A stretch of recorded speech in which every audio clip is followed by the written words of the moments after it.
শয়তান কখনো সত্য কথা বলে জানেন? শুনুন আয়াতুল কুরসি নিয়ে এক আশ্চর্য ঘটনা। এক রাতে আবু হুরায়রা রাদিয়াল্লাহু আনহু যাকাত পাহারায় বসে আছেন। হঠাৎ দেখলেন এক লোক চুরি করছে।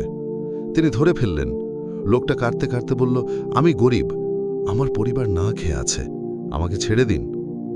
দয়া করে তিনি ছেড়ে দিলেন। পরদিনও সে এলো, আবারও ধরা পড়ল, আবারও কাঁদল।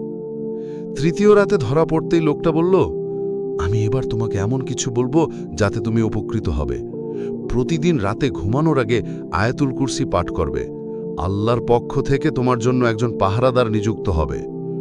শয়তান সকাল পর্যন্ত তোমার কাছে আসতে পারবে না। সকালে আবু হুরায়রা রাদিয়াল্লাহু সব ঘটনা নবী সাল্লাল্লাহু আলাইহি ওয়াসাল্লামকে জানালেন। নবী সাল্লাল্লাহু আলাইহি ওয়াসাল্লাম বললেন, সে তোমাকে সত্য বলেছে, যদিও সে মিথ্যাবাদী। জানো সে কে ছিল? সেই ছিল শয়তান।